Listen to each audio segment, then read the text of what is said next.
አትቸኩል የኔ ጌታ፣ ቆይ ትንሽ እንጠናና። ከሊሊ ጋር 7 ዓመት በፍቅር ቆይተናል። ወደ 8 የተጠጋን ነው። የሚያየን ሁሉ ተጋብታችሁ ወለዱ እንጂ ከዚህ በላይ ምንድን ነው የምትጠብቁት ነው የሚለን። ሊሊ ከዛሬ ነገ እንጋባ ትለኛለች እያልኩ በጉጉት በጠብቅም ምንም የለም። እሷ ካላለችኝ እንግዲህ እኔ ልበላት አልኩና እንግዲህ ሊሊዬ 7 ዓመት ሙሉ በፍቅር ቆይተናል፣ በቃ መጋባት አለብን አልኳት። ጉንጬን እየዳበሰች አትቸኩል የኔ ጌታ፣ ቆይ ትንሽ እንጠናና። ደሞ እኮ 7 ጎዶሎ ቁጥር ነው፣ የኛንም እድል ጎዶሎ ነው የሚያደርገው። አንደኛችንን 8 እንድፈንና እንጋባለን አለችኝ። በልቤ ይህች ልጅ ቤቲንግ ጨዋታ ነው እንዲያዘችው ሙሉ ቁጥር ጎዶሎ ቁጥር የምትለው ብዬ እየደበረኝ እሺ አልኳት።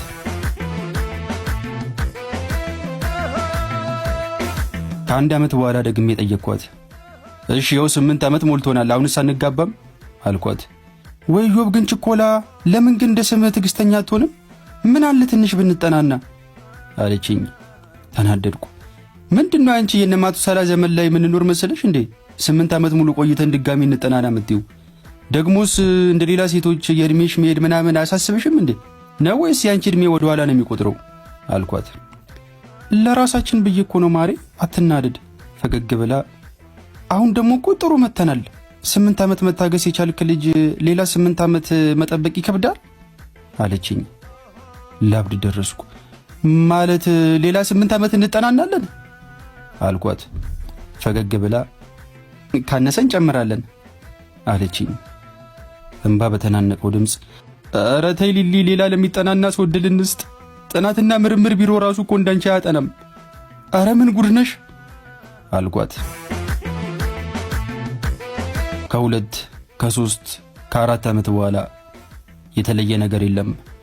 እንጠናና እንጠናና እንጠናና ነው መልሷ። የሆነ ጊዜ ካፌ ቁጭ ብለን ጁስ እየጠጣን ሽንት ቤት ደርሼ ልምጣ ብላ ተነስታ ሄደች። ስልኳ ጠረጴዛ ላይ እንዳለ ነው። ድንገት ጠራ። የስልኳን ስክሪን አየሁት። ሰብጀክት ስሪ ይላል። ምንድነው ደግሞ ሰብጀክት ስሪ? ግንባሬን ቋጠር አድርጌ ትንሽ አሰብኩና ስልኩን አነሳሁት። ስልኩን ገና ከማንሳቴ ዛሬ ምን ጠናና እያልሽ ነው?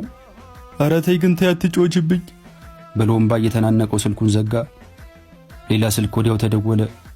ሰብጀክት 5 ይላል። አነሳሁት። ወፈር ያለ ድምፅ እኔ ግን አንቺ አጥንተሽ እስክጨርሽ ድረስ መጃጀት አለብኝ?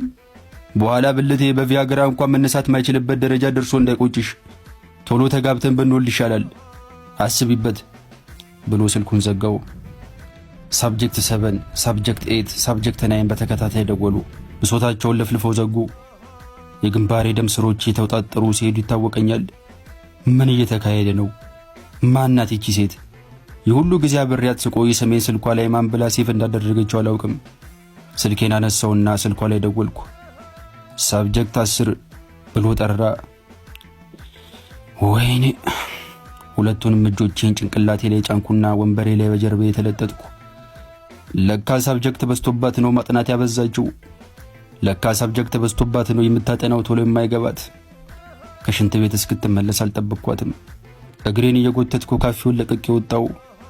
በእርግጥ ከትንሽ ቀናት በኋላ ልክ እንደ ካፌው ጭንቅላቴን መለቅ ይመስለኛል።